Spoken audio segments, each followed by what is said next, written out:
history with this subject.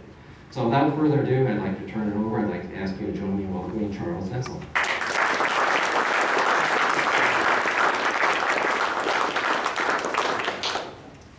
Thank you. Let me get mine going here.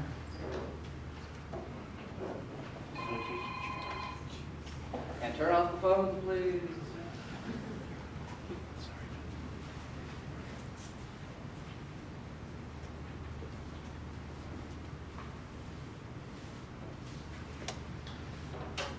Okay. Thank you for having me. Regulations can be a rather boring subject, and hearing somebody talk about regulations can be tediously boring. So I hope you'll find this interesting, but I promise I won't be offended if you pass out. So Los Angeles County has 12 engineering geologists on staff. The city of Los Angeles has a roughly equivalent number. This is all of us. I think that's fairly unique to Southern California. All of the counties in Southern California, Ventura, Los Angeles, San Bernardino, Riverside, Orange, and San Diego, all employ engineering geologists full time, but most of those agencies only have 1 or 2. We have 12. Most of these folks work on county infrastructure projects, dams, roads, county facilities like sheriff stations and fire stations, and a few of them review development projects. So how did all of this come about, that the county employed geologists? Well, some people credit this man, William Mulholland, with first recognizing the need to have engineering geologists review infrastructure projects. He's most famous for having brought water from the Owens Valley to Los Angeles by nefarious means. But he also built this dam in San Francisco Canyon, about 70 miles north of the city of Los Angeles. And he did not have a geologist evaluate this dam site, and the result 2 years later was this. So the problem was that the materials on the left abutment are schist, which were subject to failure. There are landslides all up and down the canyon. The materials on the right abutment were permeable sandstones, and then there's a fault going through here, so there was water underflow through the dam. And the story's more complicated than that, and a guy named J. David Rogers has had access to water and power information and put together a great publication regarding that. But the point being is that Mulholland recognized at this point that he should have had a geologist evaluating the site. So then the next thing, the next lesson the county learned was the Portuguese Bend landslide in the Palos Verdes Peninsula. This is how it's mapped in 2007, but this landslide had been recognized in 1946 and actually earlier in the 1920s. I didn't get a copy of that map, but here's that landslide. So Los Angeles County knew this landslide existed, and they went ahead and extended Crenshaw Boulevard down across this upper part of this landslide. And when they got to this point here, this portion of the landslide reactivated. This was 1956. 160 homes in this area were destroyed, and the county lost a lawsuit of $10 million in 1956, which is roughly equivalent to $80 million today. I believe that at this point, the county began having geologic evaluation of road construction, but I haven't been able to verify that. So now, bringing geologists in to evaluate private development projects began initially with, well, here's what the landslide looks like today. Began with the development of grading codes. Now, the development of grading codes originated following World War II. During World War II, a lot of heavy equipment development was done for the war effort, and that technology was brought back, and heavy grading equipment was developed. But the problem was that as people were moving into the hillsides and the sites were being graded, that the grading techniques weren't fully well developed. And so generally, they would just cut the upper portion of the slopes and push the dirt over the side without any regard to stability. They didn't have any geologists involved in the process, no soils engineers. And building sites were constructed in much the same way. So here's a little cartoon showing how roads were constructed. So the cut would be made in this upper part, and the fills just pushed over the side. So as these would settle and slip, the road would crack. And then these techniques were also used for building sites. So you have all this fill pushed over the side, sitting on soil and colluvium that can settle. And you'll notice how that manifests itself as the house settles. You'll see cracks above doorways and windows. So this was all done in the late 40s. And then in 1951-52, we had a lot of rain over a relatively short period of time. And a lot of these fills ended up in the streets and had to be cleaned up and cost an enormous amount of money. So that prompted the city of Los Angeles, as well as the county of Los Angeles, to begin adopting grading codes. So the city adopted the first grading code in the country in 1952. And that had some specifications for cut slopes and fill slopes. Started out at 1-to-1, and eventually they were increased to 1.5-to-1 for cuts and 2-to-1 for fills. And it required fill compaction. Problem was, most of the grading contractors did their own compaction testing.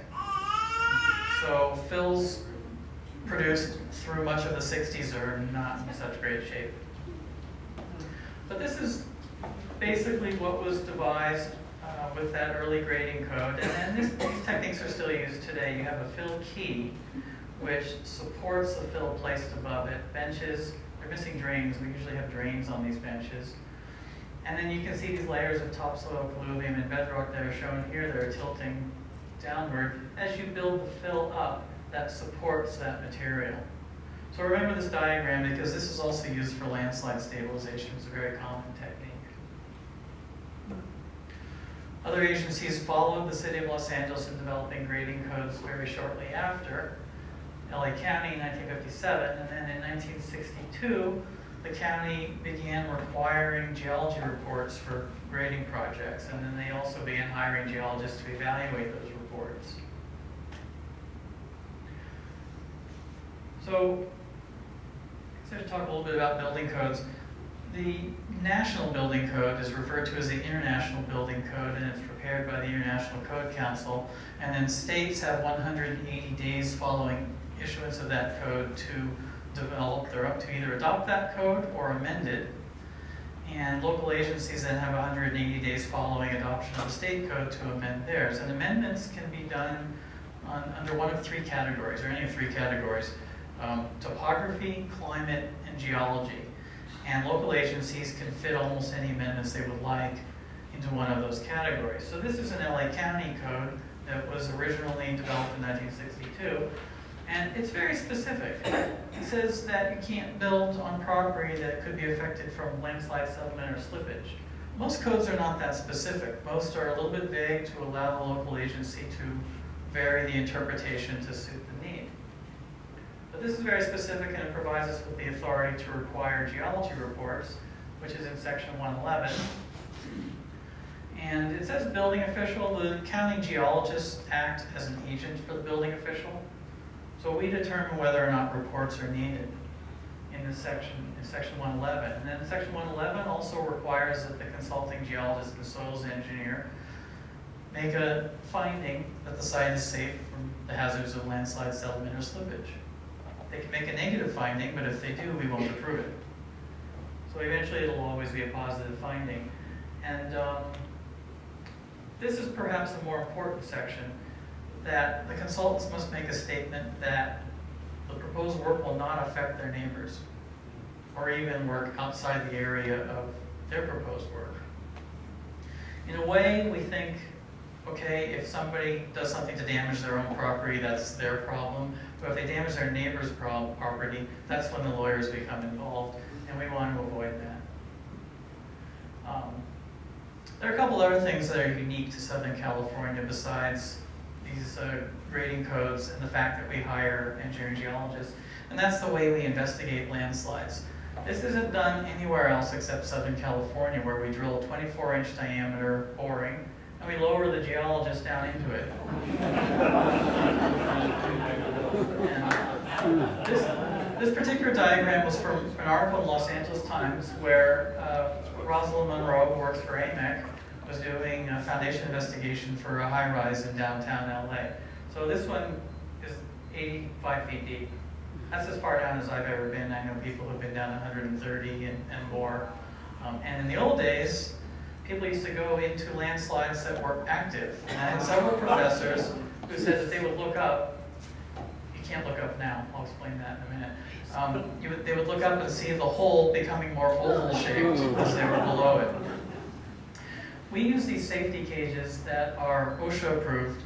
They have gas detectors and air blowers and a harness and radios. They're quite safe. And this cone, so that if rocks come in, won't hit us on the head.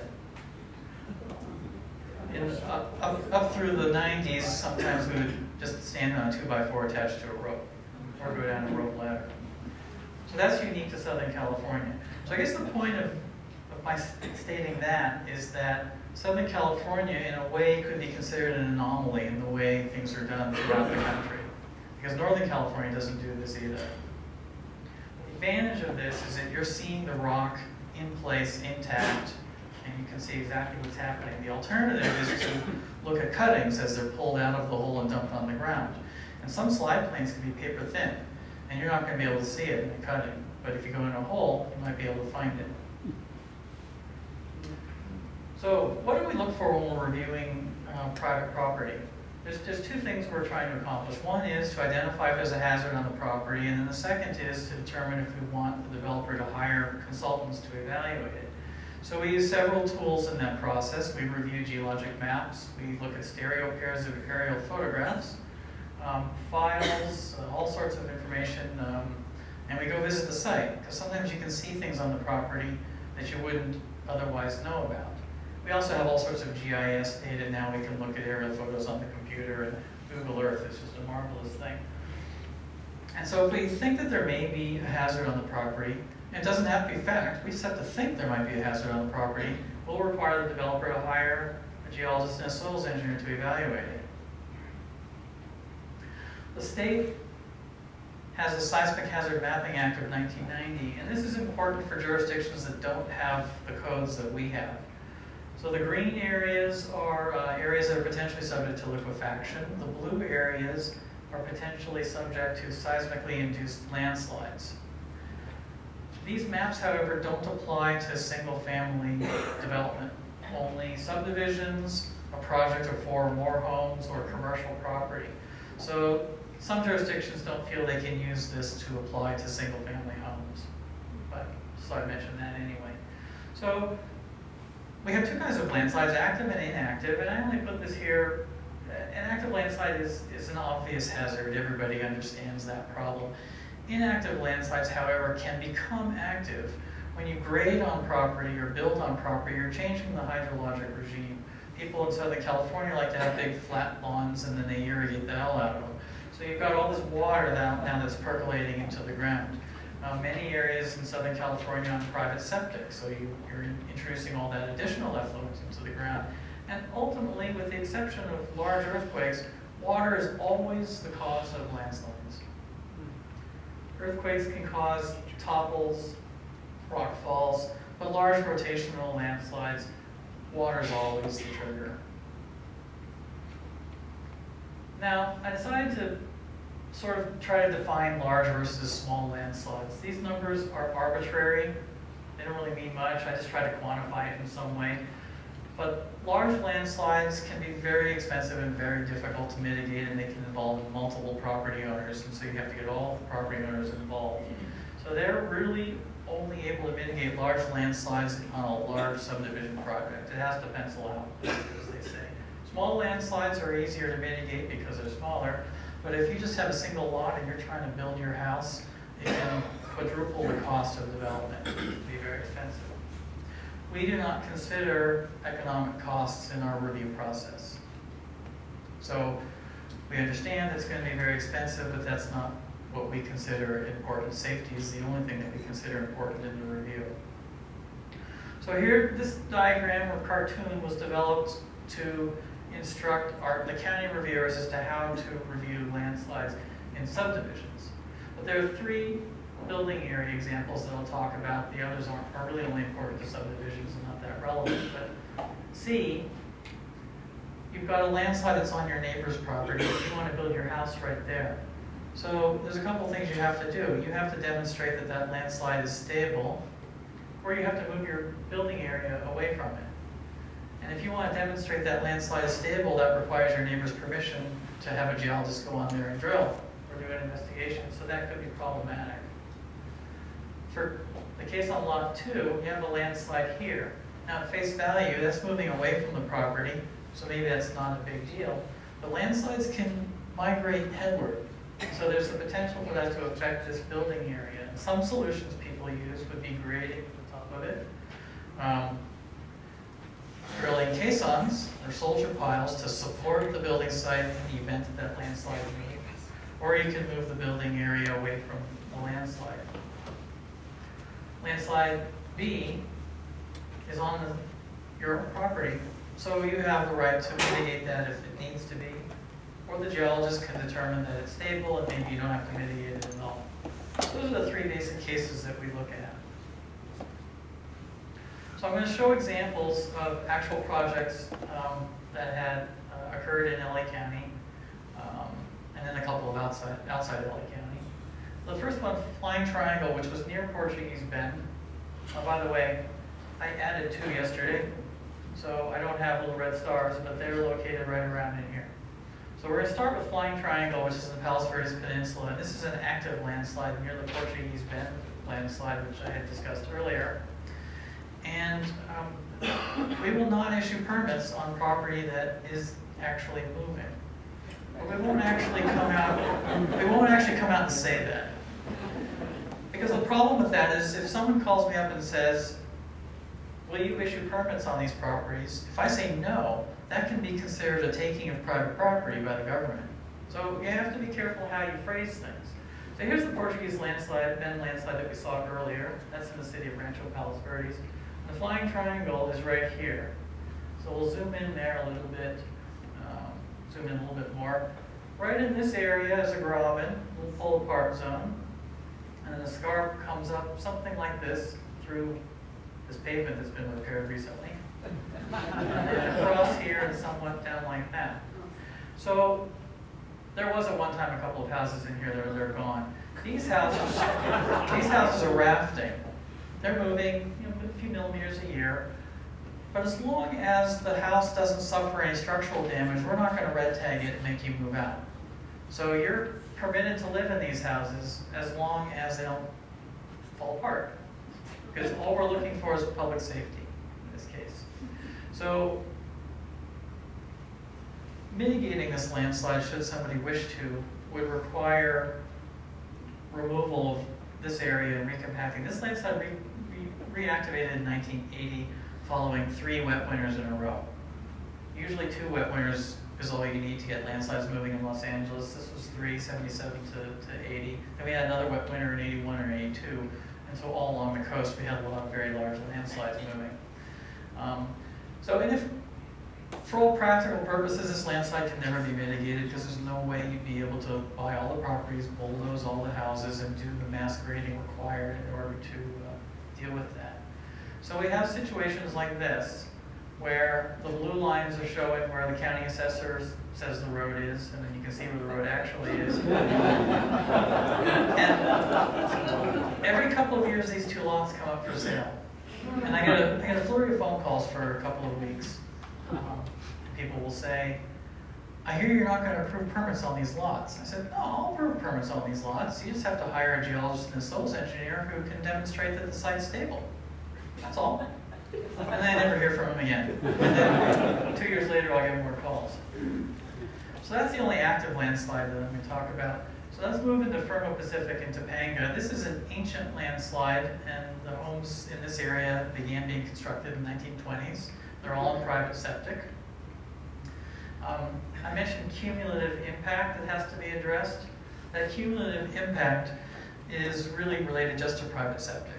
Because if you've got just a couple of homes putting effluent in the ground, it may not be enough water to get anything going. But as you add more and more houses, more and more liquids going into the ground, it's possible that eventually something could be destabilized. So we require the consultants to assume saturation in their stability analyses.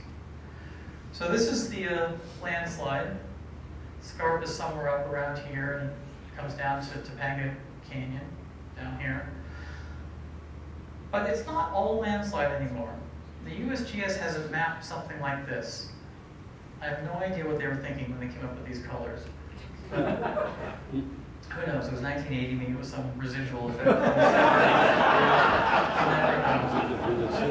So the yellow is landslide and the pale green is the underlying bedrock. So what appears happened here was this landslide is so old, it's just eroded, and there are windows of the underlying bedrock peeking through. So we have reports all the time for houses on this landslide, and we routinely approve them because the consultants are in fact able to demonstrate that at least the portions of the landslide they're working on are stable. So now we'll look at a subdivision in Plum Canyon in Santa Clarita. This was possibly the second largest landslide in Southern California after the Portuguese Bend landslide. It's about a mile wide, goes from here all the way over to here, about 3/4 of a mile deep. These are hog farms. There are a lot of hog farms in Santa Clarita, or there were at the time. So this is one very large landslide. And this original subdivision was proposed in the mid-1970s, and this subdivider was just sort of piecemealing the work, handing out a little bit of money at the time, and never really gave the consultants what they needed to do to demonstrate that the landslide was stable or to come up with a mitigation. So it took 20 years before anything really started going. The consultants divided the landslide into 4. QOLs is old landslide 4, 3, 2, and 1 is off-site here. This isn't real. It's one large landslide, but it was subdivided based on drainage pattern to facilitate the analysis process. I don't like this. There's nobody in my office who likes that they did this because it doesn't actually model actual conditions. Ultimately, it worked out, but it wasn't until about 2000 that we really started getting grades going. These cross sections are right here. And the reason I'm showing them is that the amount of subsurface data required to address a landslide is subjective. I get asked all the time, how many borings do I need to put in? How many backhoe pits?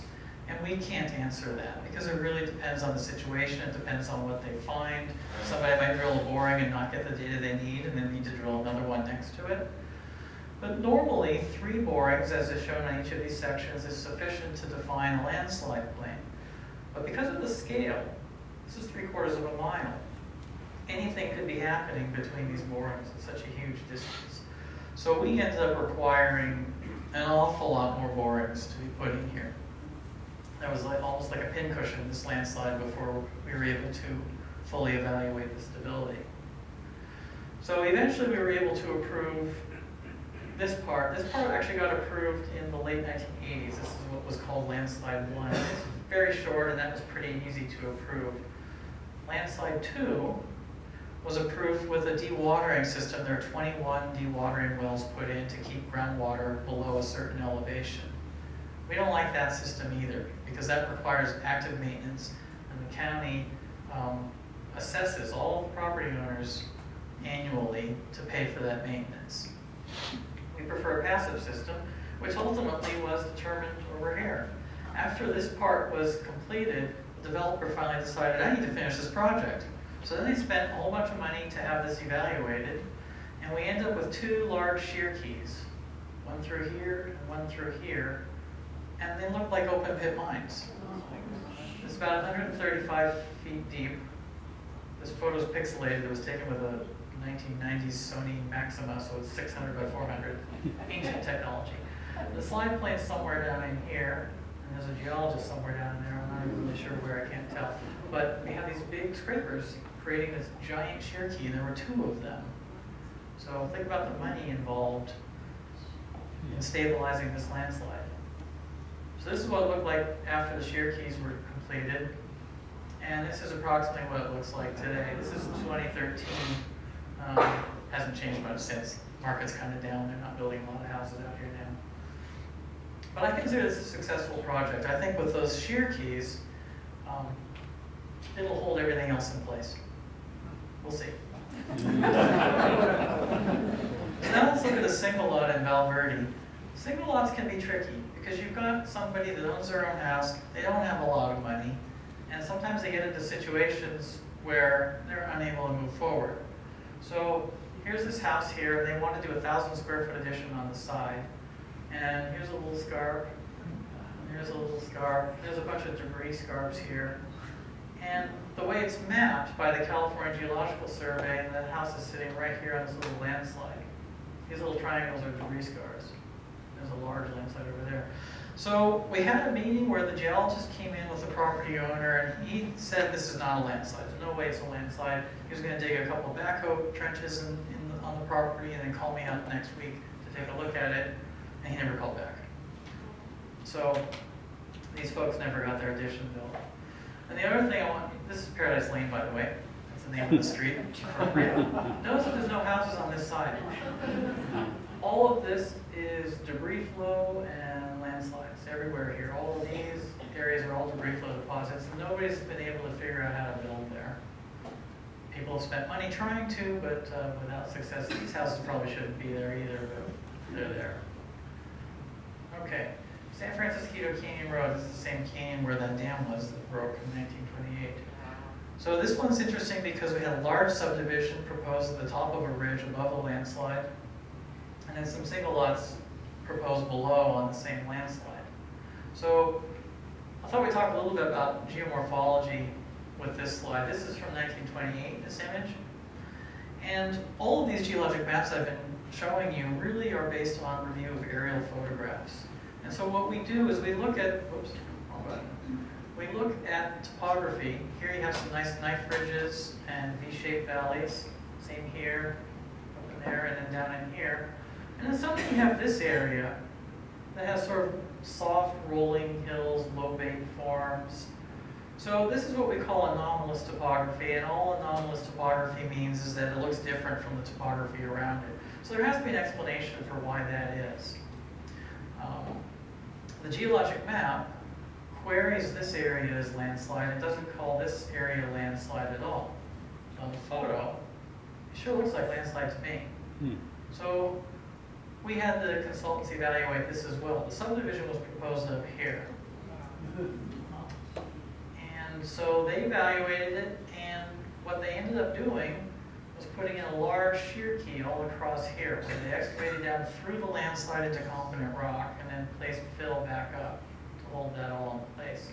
And by the way, that wasn't their idea. That came about through the review process. And this is the advantage of having geologists on staff at the local agency, is that their only loyalty is to their employer because they've got nothing else at stake. If you hire a consultant to do the work, there are questions about how that process really works. So we got a large shear key in place here, and then and they also discovered this was in fact an landslide. So then this guy comes in. He was actually waiting for them to finish. Because the consultants for this property were able to redo the stability analyses, this understanding that there was a shear key up above, that reduced the driving force. And they were able to get this portion of the landslide to calc out, or calculate out to have a factor of safety higher than 1.5, and then we approved it. So we do occasionally approve homes on landslides if the consultants can demonstrate that the site is stable. So now we'll go up to Ridgewood Road. And this one's interesting because it got a little political. So there was a guy who owned a double-wide trailer up on top of a hill and above a landslide. And that was eventually approved by building safety. That's right here. So the landslide is approximately down here underneath the freeway, and then go back up. Now this fill may actually be helping to stabilize it. The consultants, this is a map by Perry Lake after John Crowell, who passed away about a month ago. And the house site was located here. The consultants provided a cross-section down this way, which is down dip, 25 degrees, and it looks something like this. Problem was, they couldn't get permission to drill over here. And they did just one boring, which also isn't deep enough to have intercepted whatever the lowest slide plane might have been. So we give consultants an option in a situation like this if they can't get off-site to get data. We allow them to assume that the landslide has moved out of the way, and then they just have to address this little wedge and demonstrate that it's stable. Sometimes that works, sometimes it doesn't. In this case, it couldn't work because they still didn't have a boring that was deep enough. And by the way, in the boring log, it describes voids that you could fit your arm into. So the rock was in really bad shape. So we weren't able to approve this. Meanwhile, I'm getting calls every week from Millie Jones, who worked for Supervisor Antonovich on the LA County Board of Supervisors. My friend Sam's house isn't built yet. What's going on? So eventually, Building and Safety approved it without our approval. The way the relationship works is the geologists are in effect a consultant to Building and Safety. And they're the building official, they can ultimately do whatever they want. And in this case, I don't really have a problem with that. I mean, if you look at this house, is their private septic really going to impact the stability of this slide? No. What we were concerned with was that once we approve one house, we may end up with a whole bunch of houses being approved on here, and the cumulative impact of that private septic could result in initiating landslide. However, it's now been 20 years and there's still no other houses there, so maybe it was all moved. So now we'll look at one in Malibu. This was an interesting one because Schlumberger, I don't know if I'm pronouncing that correctly, but they're primarily a petroleum exploration company, and the fact that they would do a boring on a signal lot is kind of amazing. This guy must have had an awful lot of money. So here's the landslide. It looks like a landslide. It's mapped as a landslide. And if I see something that to me looks like a landslide and is mapped as a landslide, in my mind it's a landslide. And it's going to be very, very hard to convince me otherwise. So there was a house that was proposed up in here, and we were going nowhere, so they hired Schlumberger, who did a 300-foot boring with all sorts of geophysics, much of which I don't understand at all. But they did photograph the thing all the way down, they videotaped it, and they did all these dip analyses and structural analyses and things like that. It was very impressive. Now you look at the photograph, the rock looks reasonably well intact. So I discussed this with my boss, and I said, you know, they did a pretty reasonable effort. The conclusions and findings that they made do seem to be supported by the data that they provided. So it was a reasonable interpretation, so we approved it. Now the other thing is, because this rock is so intact, it's possible that it's not a landslide. It's also possible if they did a stability analysis that they would be able to demonstrate it's stable mathematically. They didn't go that far. But based on this, we approved it, which will open the door to other people on that hill that want to also develop it. So now here's where something went wrong. We approved a grading job for a single-family residence in Malibu, and their driveway was right here. The building site's off to the right from this photo. But this was a map landslide, and so they were constructing a buttress there. And we approved construction of the buttress right by a county road. Now what got lost was that in 1974, there was a subdivision of the property up here, and that geologist mapped landslides on this slope. And there are those landslides right there. This file was in a box in storage off-site, and the reviewers of this project didn't know it existed. So the analysis, the stability analysis of this buttress didn't take into account all that additional driving force. So we lost a piece of the county road, all these power lines had to be rerouted, the water line had to be dug up, and then replaced with HDPE pipe temporarily draped across there. Now, this road is not heavily used. There's a few homes down this side, but they have access down to Pacific Coast Highway in the other direction. And anybody up here is going to take another road off to the left. So this road remained closed for a year and a half. The county wasn't going to spend money to repair it because it was caused by the owner of this property.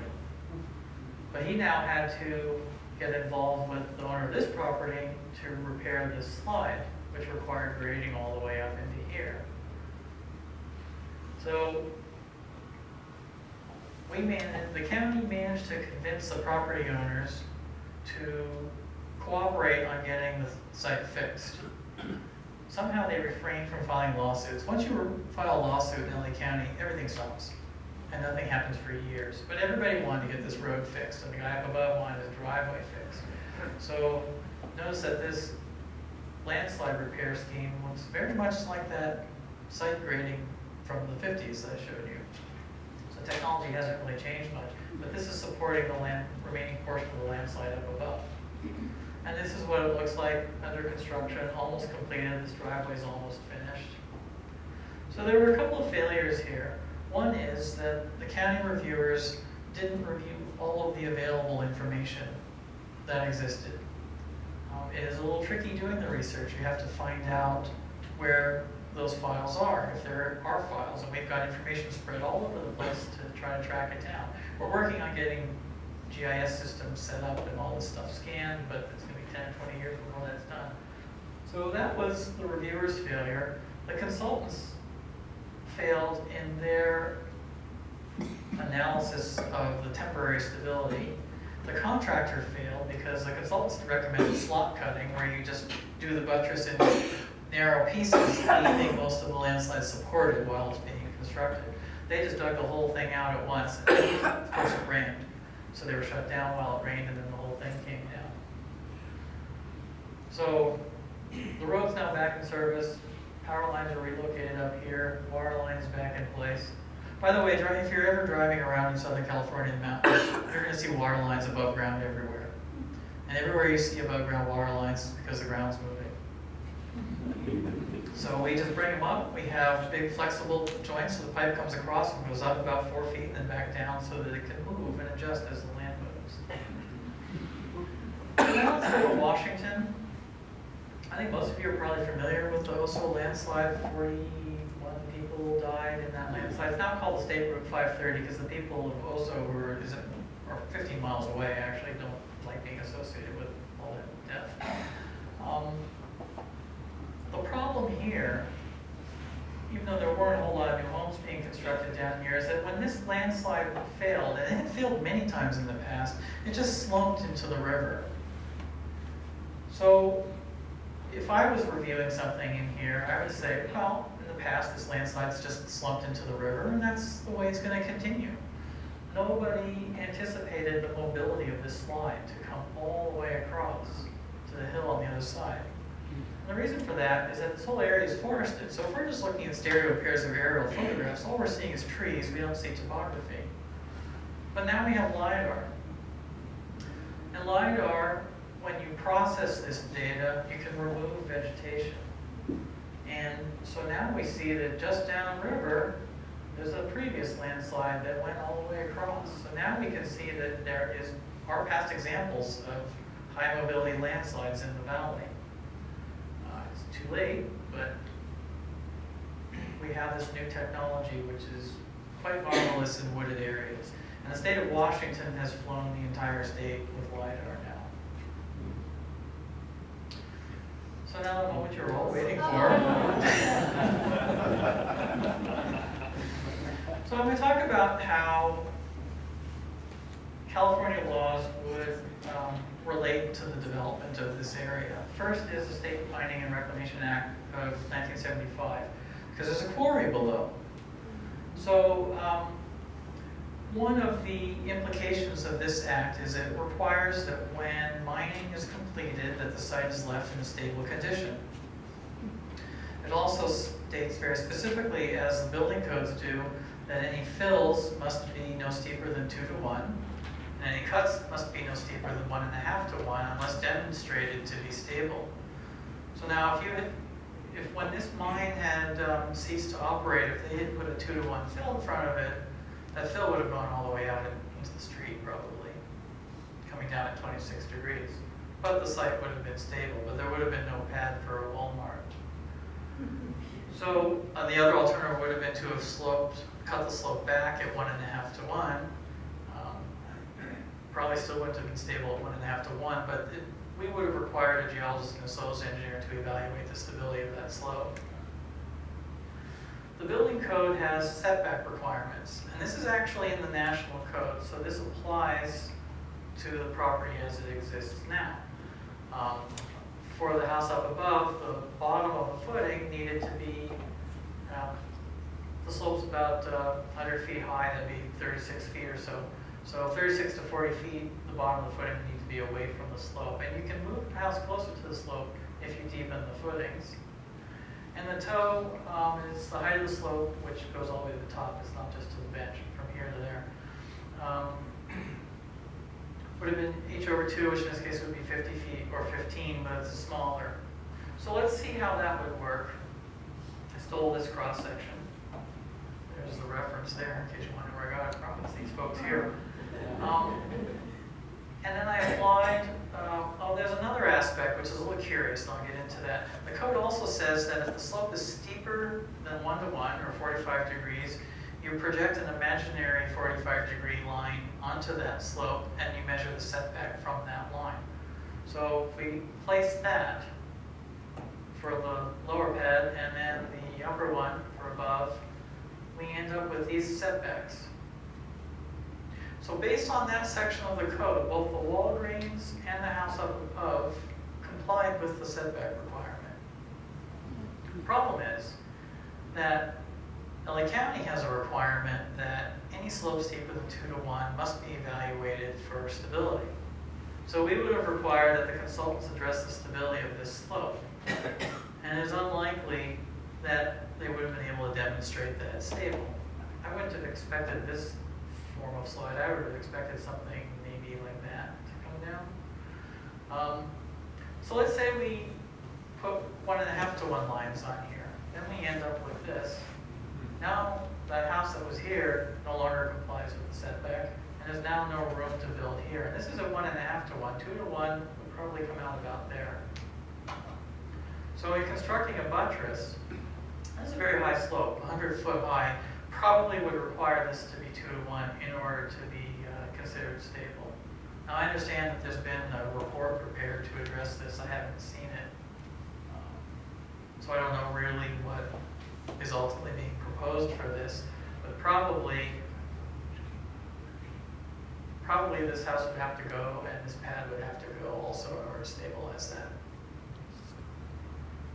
So what would LA County do in this situation at this point in time? Because now it's happened. What do? Well, the county is really only going to be concerned with protecting infrastructure, road, utilities, water lines, gas lines, that sort of thing. They're not concerned with private property, and they're going to do everything they can to avoid spending money on private property. Because in LA County, we consider that a gift of public funds, where you're donating public money essentially for the benefit of private property owners. That's frowned upon. The damaged home, this apparently also seems to be unique to Los Angeles. When I was up in Seattle last February, and we had a tour of homes involved in a landslide, and the homes were all tilted at 45 degrees, and they've been there for 4 years. Well, LA County considers that a nuisance and a safety hazard. People can get in it, the house could collapse, people could get killed. So LA County would issue the owner of the house a 45-day notice to have it demolished. If it wasn't demolished in 45 days, they would issue a 90-day notice and take it to the district attorney. And eventually the district attorney would file a claim. And sometimes people go to jail, which seems harsh, but it's happened in LA County. And if the property owner still didn't demolish it, the county would go and demolish it and then try to reclaim the money from property owners. So that's how a county would handle it. And that's my last slide. Questions?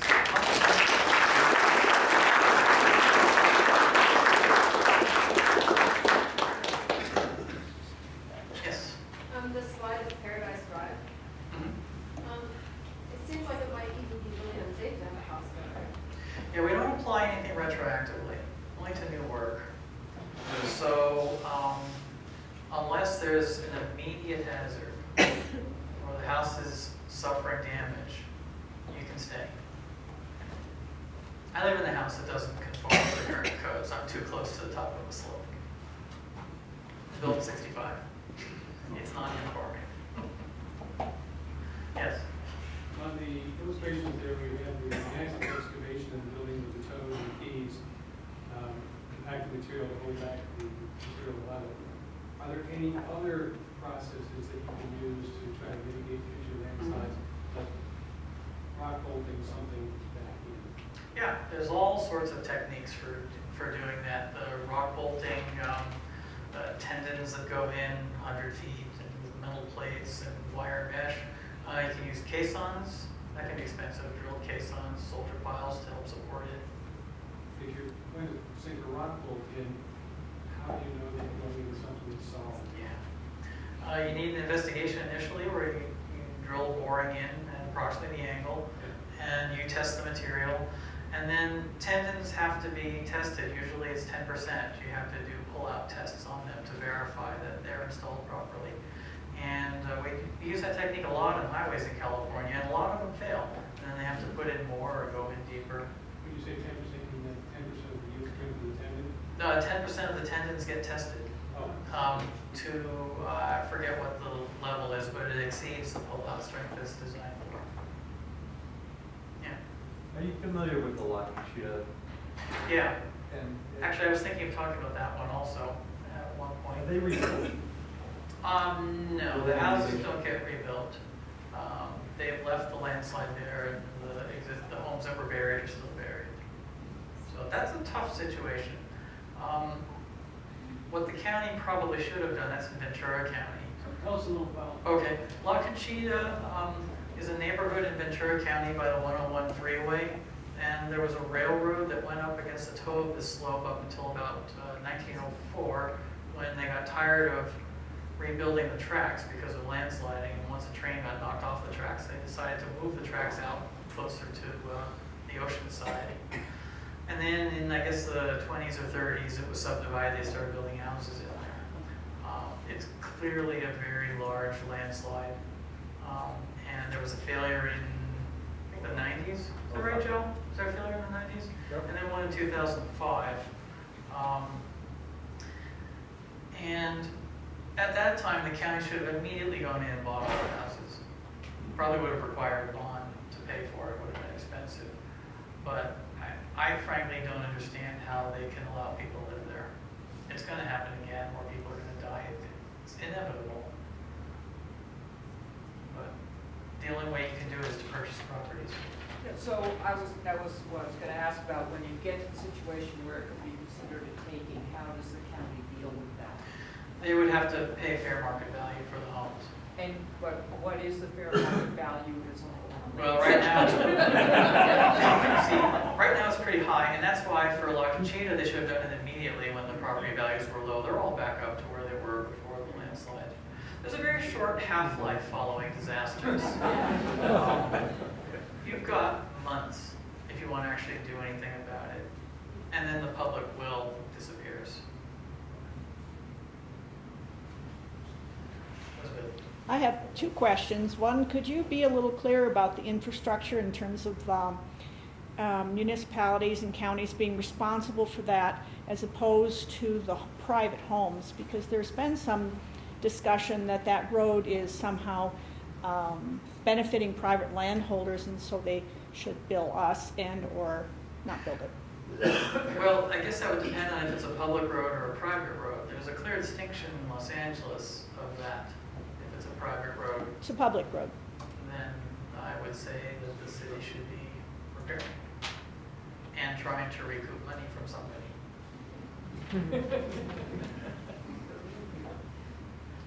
you go back to the slide, the latest one, where they did mitigation on the slide? And the county road was that case. Oh, you mean, In California. Ramblin' Pacific. oh, Red was, It's about okay. same slides back. All right, let's see if I can, I have a screen here I'm not familiar with, so let's just.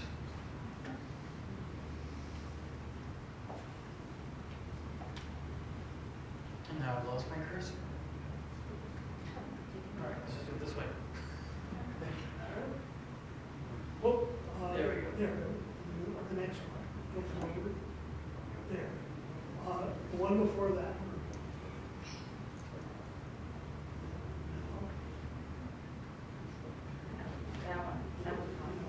Okay, it's the one prior to this one.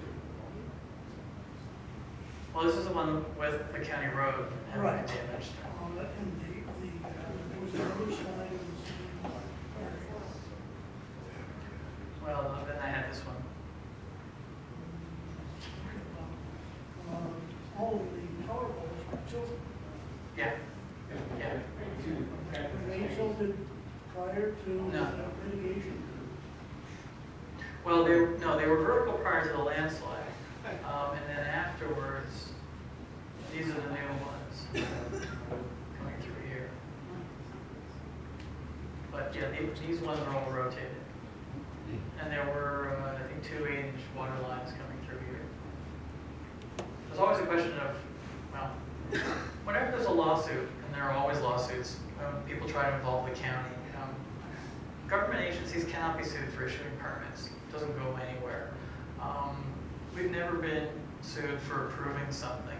So whenever there's a landslide and people try to blame the county, they always blame either a water line having broken or work on roads having diverted drainage onto the property.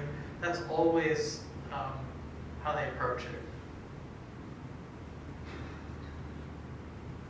And then there's always the question of what broke first, the landslide or the water line. Yes, sir.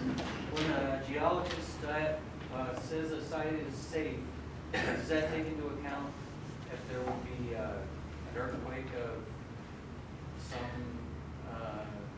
calculated frequency? Or Yeah, there are 2 types of stability analyses that we do. One is called gross or global or static, and the other is seismic, where you introduce seismic forces into the stability analysis. So that is taken into account. Can you go forward to the Bus Drive side and let's do something that was in there? It looks like there was a ancient or historical irrigation ditch there Right. in the 50s and 60s. You mentioned water being a prime factor for moving our land. Could that ditch have made the toe less stable, or do we have infiltration from above also? Well, normally, let's say there was water in there and it was leaking. Normally, we assume it's coming down at like 45 degrees Right. slope like that. So it wouldn't have really had any effect on this. It wouldn't got down the toe and let the toe come up? Not unless the ditch was up here. Yes. Yeah. Or infiltration higher up. Right, right. Assuming that, say if we had the Los Angeles regulations here, I assume that that house up on the top of the hill is falling down now, and the Walgreens building would not be approved. Is that, can you say That's that? probably correct. And the house up above would be red tagged. There'd be a red piece of paper saying unsafe to enter or occupy. And they would only give that house, the owners of that house, 45 days or something like They that? give a 45-day notice and then a 90-day notice. Wow. And do you think that the Walgreens building, which apparently is in good shape, would survive, considering, well, of course, it all depends on how they build up there. Maybe. Yeah. I mean, you can do combinations of things. You could build a very strong retaining wall in the back side of the Walgreens and then build a slope up from there. There are lots of possible solutions. Yeah. I think I understand you when you say that LA County and the city are able to distinguish between active and inactive landslides. Is your grading system for active landslides? Or do you just kind of say this is active and you don't do a risk assessment? No, there isn't a grading system for that. If it's active, you have to stabilize it. Right. And all landslides can be stabilized if you throw enough money at it. Yeah. Well, not all landslides. Yeah. Portuguese Bend, they've tried for 30 years. What would you do in LA County? What would happen to the Walgreens site as it stands now? Would it be considered unsafe? What, if you were in LA County, would be? It would be yellow tagged because it doesn't appear to be suffering any structural damage right now. Yellow tag is limited access. And what is its future, yellow tag Well, lots? its future would depend on the nature of the repair and what ultimately is done. It's physically possible to repair the slide without, and leave that structure in place. Should that method be chosen. If you end up just doing a buttress with a 2-to-1 slope coming down, then the wall grades would have to go. Charlie, do you think we know enough about the events to say what caused that slide? I don't. I suppose you might. What's the consensus here? Was it wet weather? Was it the water leak? All of the above. I will venture comments to that if you poke at a hill long enough, it will move. And see if it's a lot of. Can't hear you back here. Yeah, that's certainly part of it. A lot of insults on this hill over the decades, and just decided to. But his point earlier in the talk, which I was trying to, was it that, if I got it correct, water is almost always the initiating factor for Right. a landslide. Right. It can be these other things that weaken the structure. but Yeah, what the triggers it is usually It water. mixed with water. Yeah, oversteepening the slope didn't help, certainly. I have a question for the group. When that happened, that made national news. And I was looking at the Google Earth images and in Southern California, of course. And it looked to me like they actually undercut the path when they built the wall bricks. Did they undercut that slope to put in a retaining wall? Does anybody know? Was it undercut? I think they graded more. They graded into the slope. Well, besides water, I guess I had a different professor than him in school, but water is absolutely one of them. But undermining the total slope is actually what I was taught was the first most important cause for landslides. But they both are certainly significant. I don't know, just looking at it from air photos, it looked to me like they cut into the total slope during construction. And but I don't know, that's just remote sensing. As I recall the situation, we had the 1999 elevation, and then it was required to lower that elevation further to make the access pad better. 8 feet. Is that what, 8? Yeah, 8 They removed feet. it. So this was cut down. It was lowered down, make it level, make the road access coming in easier, and then it was sold as a build-to-suit site and leased back to Walgreens, and so, like I said, if you poke at these things long enough, Yeah. and that's just another poke. Yeah, well, that's not going to help any because the factor of safety is the resisting forces divided by the driving forces. So you've got all this weight driving down here, and this is what's resisting it, pushing that way. So if you lower this, you're reducing your resisting forces.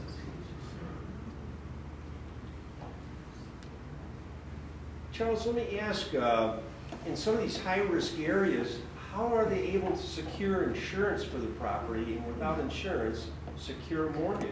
Well, there is no landslide insurance in this country. There is a proposal. There's a geologist we're training back in Southern California who's going around with an actuary all over the country trying to drum up support for a national insurance program similar to what exists in New Zealand, an all hazards insurance program, which everybody would contribute to. I think that's the Band-Aid.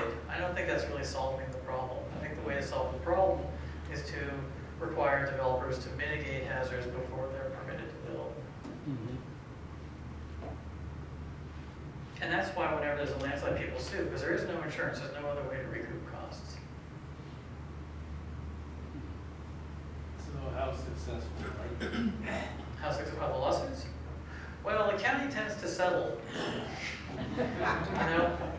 They say it's just cheaper to settle than to file a lawsuit. It seems to me if you started fighting back on some of these things, and people started losing, eventually fewer people would file lawsuits because the risk of losing would be higher. But the county tends to settle. The county's always settling down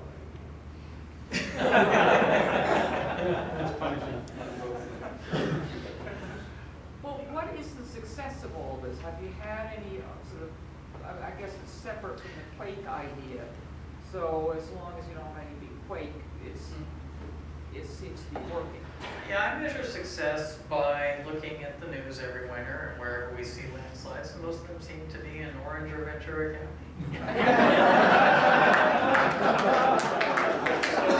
So I think we've done a pretty good job.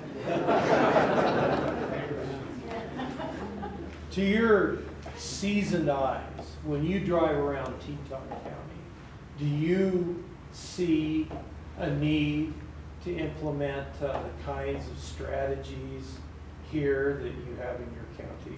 Not necessarily, at least not to the extent that we have. I think it'd be a good idea for hillside development to at least have a consultant take a look at it, just render an opinion. Do you think this site needs further evaluation prior to issuing grading and building permits? And the IBC doesn't really speak No. to that at all, so it's strictly a matter of conjuring up the right set of LDRs, I assume, land development regs. Yeah. And that's the vehicle you are using there to enforce yours, Right, correct? right. The IBC uses the term design professional, and it includes a bunch of different types of professions. I think it does not specifically include geologists. So I think that's a good way of approaching it. I'm sure there are plenty of licensed geologists in Wyoming. You have to be licensed, by the way, to do this sort of work. To just render an opinion, the city could just have a consultant on call on an as-needed basis. There was a consultant and there were 2 studies. Okay. There was a geologist too. Before the failure or after? Before it was built. And the plot thickens.